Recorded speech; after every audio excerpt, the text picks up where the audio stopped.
Middle ইস্টে নিজস্ব আধিপত্য বিস্তার করতে চায়।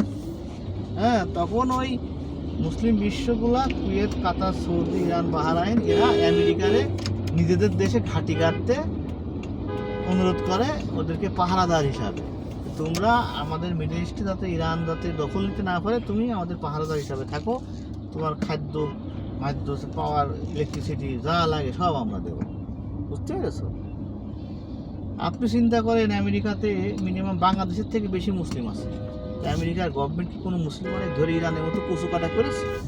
আপনি ইরানে দেখান তো কয়জন সুন্নি আছে, শুধু বুক চাতায় বলবে যে আমি সুন্নি, লাই না মরসুল্লা, শুধু এই কলেমাটা পড়বে, ওর বলতে বাকি ওর মারতে বাকি নেই, সাথে সাথে জিপে টিনে ছিঁড়ে গলা রক ছিঁড়ে ছিঁড়ে গেল, ওই হোক প্রকাশ্য। ইরানি শিয়ারা যেই থাকুক পথচারী সেই থাক জিবার রক টেনে ছিঁড়ে গেল। তখন ইরাকের কি ইরান আমেরিকাতে কোনো মানুষ কলেমা পড়ুক, কোরআন পড়ুক, নামাজ পড়ুক, তাকে তো আমেরিকা মানে না। প্রেসিডেন্ট বুশ মারেনি, তারপরে কোনো প্রাইম মিনিস্টার তাদেরকে মারেনি, নাকি ট্রাম্প মারতেছে ট্রাম্প। হ্যাঁ, যখন মুসলিমরা হচ্ছে টেরোরিস্ট কাজে অংশগ্রহণ করছে তখন মুসলিমদেরকে টেরোরিস্ট বলতেছে। মুসলিমকে কি টেরোরিস্টের কাজ করে? যে সময় হ্যাঁ আছে না, আইএসআই আছে না, শিয়াদের এক গ্রুপ, অত সারা বিশ্ব ধরে জায়গা নাই ওদিকে ধ্বংস করতেছে না, এমন জায়গায় দাঁড়িয়ে আছে। ফিলিস্তিনের মধ্যে শিয়া ঢুকে আছে না, আইএসআই নাম দিয়ে ঢুকে আছে না, আফগানিস্তান আছে না, আছে তো।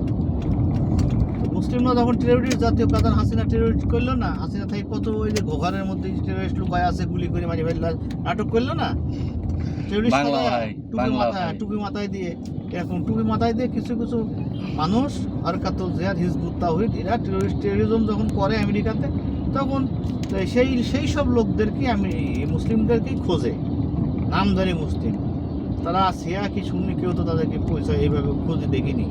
কিন্তু আমেরিকা তো পাইকারি আকারে কোন দিনে ইরানের মতো কোনো সুন্নিকে ধরে মারে না, কারণ কোটি কোটি মুসলিম আমেরিকাতে আছে, বাংলাদেশে কোটি কোটি লোক যায় ঘর বাড়ি বসতে পারি, পার্মানেন্ট ভিসা নিয়ে আসে। আমেরিকা যদি ওই যে ইরানের মতো কালচার যদি সুন্নি পালি জবাই করে ফেলাবো, তাহলে এই কোটি কোটি মুসলিম কীভাবে আমেরিকাতে নিয়ে আসে, কীভাবে নাগরিকত্ব নিয়ে আসে?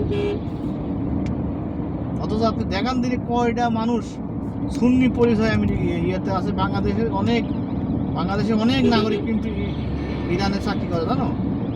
তারা কিন্তু কেউ সুন্নি না, সব শিয়া। বাংলাদেশে লক্ষ লক্ষ শিয়া আছে।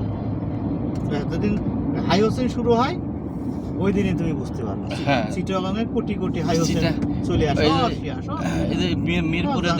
মিরপুরে দেখছিলাম, মিরপুরে আছে, তারপর মোহাম্মদপুরে, বহুত জায়গায় আছে, কোটি কোটি শিয়া আছে। ঢাকার ভিতরে আছে। ওই শিয়া বোঝেও না যে ও যে এই জাহান্নামে যাওয়ার কাজ করতেছে। না, আমি এটা জানতাম না, যাদের কোরআন আর হলো কি যেন কালেমা হলো ভিন্ন। ছাগলে সুন্দর সাজায় গোছায়া নিয়ে আসে, ছাগলের গায়ে লেখে আয়েশা, লেগে ছাগলে মারতে মারতে মারতে মারতে মারি ফেলে। ওরা কয়েক কুকুরের গায়ে সাহাবীদের নাম লেখে, সাহাবীদের নামে পাপোশ লেখে, ওদের ঘরের সামনে সব ওমর আবু বকরের পাপড় আছে। ওরা মদিনায় গেলে শিয়ারা মদিনায় যেতে পারে, অনুমতি দেয়, অনুমতি দেয়। ওরা গেলে হচ্ছে আল্লাহ রসুলের সালাম দেয় না, কবরে দেয়, কারণ আল্লাহ রসুলের পাশে যে ওমর আবু বকর শুয়ে আছে। ওরা চায় যে ওর লাশ তুলে এখন হচ্ছে কাফেরের লাশে হচ্ছে কাফেরের হচ্ছে গোরস্থানের দাপন করতে। ক্ষমতা দেওয়া হলে 1 ঘন্টার ক্ষমতা দেওয়া হয় তো সৌদি প্রেসিডেন্ট বানালাম, ওরা সবার আগে আবু বকরের ওমরের লাশ তুলে ওরা কাফেরদের ইয়েতে গোরস্থানে দাপন করে। কেন? ওরা তো 5-6 জন সাহাবী বাদে সবাই সমস্ত সাহাবীদের মুরতাদ কাফের মনে করে। তারপর উনি কাছে যে আমি তো ভাই এত ইতিহাস জানি না। আপনি ইতিহাস না জানে আপনি মস্ত বড় গুনাহ করতেছেন। আপনি ইরান দরদি হয়ে গেছেন। ইরানের থেকে তো ইহুদিরা ভালো। ইরান ভালো হলে এই যে মানুষ তেল পাচ্ছে না, সবার দেশে কষ্ট দেবে কিছু নেই, তার সাথে শত্রু তারা দিক কষ্ট। ওরা তো পলিসি যুদ্ধক্ষেত্রে যে যেমনি পারে সেই দুনিয়া সেরকম লুটবে। কি আর তোমার বাবা ওই যে কাজটা দিল এখন তো ওই প্রাইভেটের অর্ধেক হারিয়ে দিত। মানুষ তো বোঝেই না।